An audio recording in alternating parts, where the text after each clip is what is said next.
ఈరోజు దేవుని వాగ్దానం 145వ కీర్తన 19వ వచనం.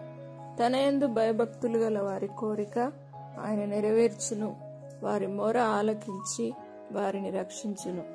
నా ప్రియ సహోదరి సహోదరులారా, దేవుడు ఈరోజు మీతో వాగ్దానం చేస్తా ఉన్నాడు.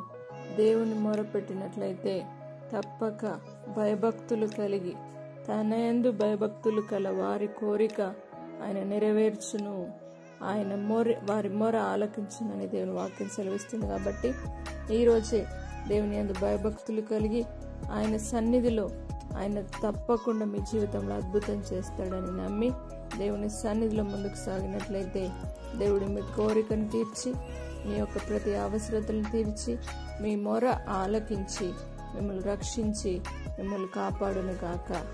ప్రార్థన.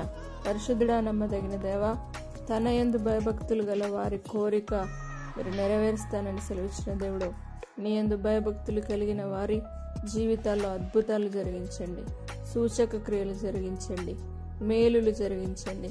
వారి జీవితంలో ఏ సమస్యతో ఉన్నారో, ఏ బాధతో ఉన్నారో తండ్రి, ఏ యొక్క స్తోత్రం ఇబ్బందులు గుండా వెళ్తా ఉన్నారో వారి యొక్క ప్రతి కోరికను మీరు తీర్చి వారి జీవితంలో తండ్రి వారి మొర ఆలకించి వారిని రక్షించండి.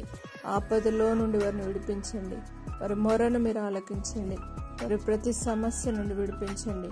పరిశుద్ధ ఆత్మదేవ, ఇప్పుడే ప్రతి ఒక్కరికి నాయన నీ యందు భయమును భక్తిని అనుగ్రహించి దేవ ఆత్మ సంబంధమైన కోరికను కోరుకునే వారిగా ప్రతి ఒక్కరు జీవించుటకు సహాయమును చేయమని యేసు పరిశుద్ధ నామమును బట్టి అడిగి వేడుకుంటున్నాము తండ్రి.